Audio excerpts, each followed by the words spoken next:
Contents. A word from the management. Mist at the beach house.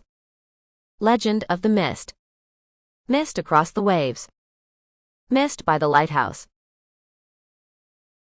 A word from the management. Before you begin this story, there are a couple of points we would like to make. This is fiction. The characters, businesses, settings, and events are part of our friend's vivid imagination. Yes, it takes place in the great state of Florida. That part is nonfiction. But the rest?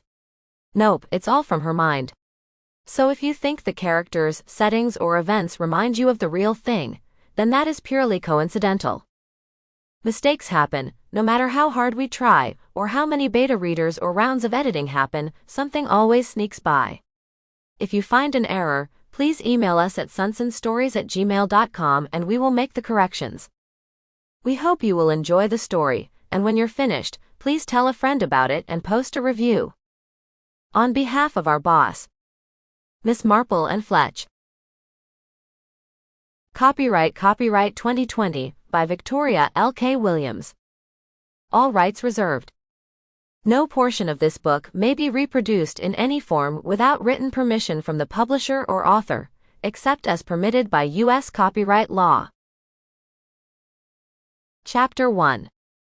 Morgan Seaver looked around her, taking in the sights, and felt a great weight lifted from her shoulders.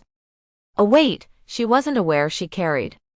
The sound of children's laughter faded into the distance as she became focused on the island in front of her. Morgan always experienced a longing to be by the sea. But right now, her longing was for the island. And she didn't know why.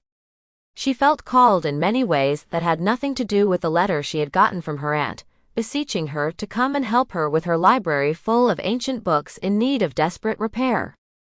Morgan thought back to the letter, and how it had arrived at the most appropriate time. She was in between jobs and getting restless, as she often did. Since she graduated from high school, Morgan had wandered the Atlantic coast looking for something, but not knowing what she was looking for. Her skill and talent at restoring old books had earned her a reputation, making the most exclusive libraries and private collectors call for her services. But when the letter from her aunt came, Morgan knew she needed to help.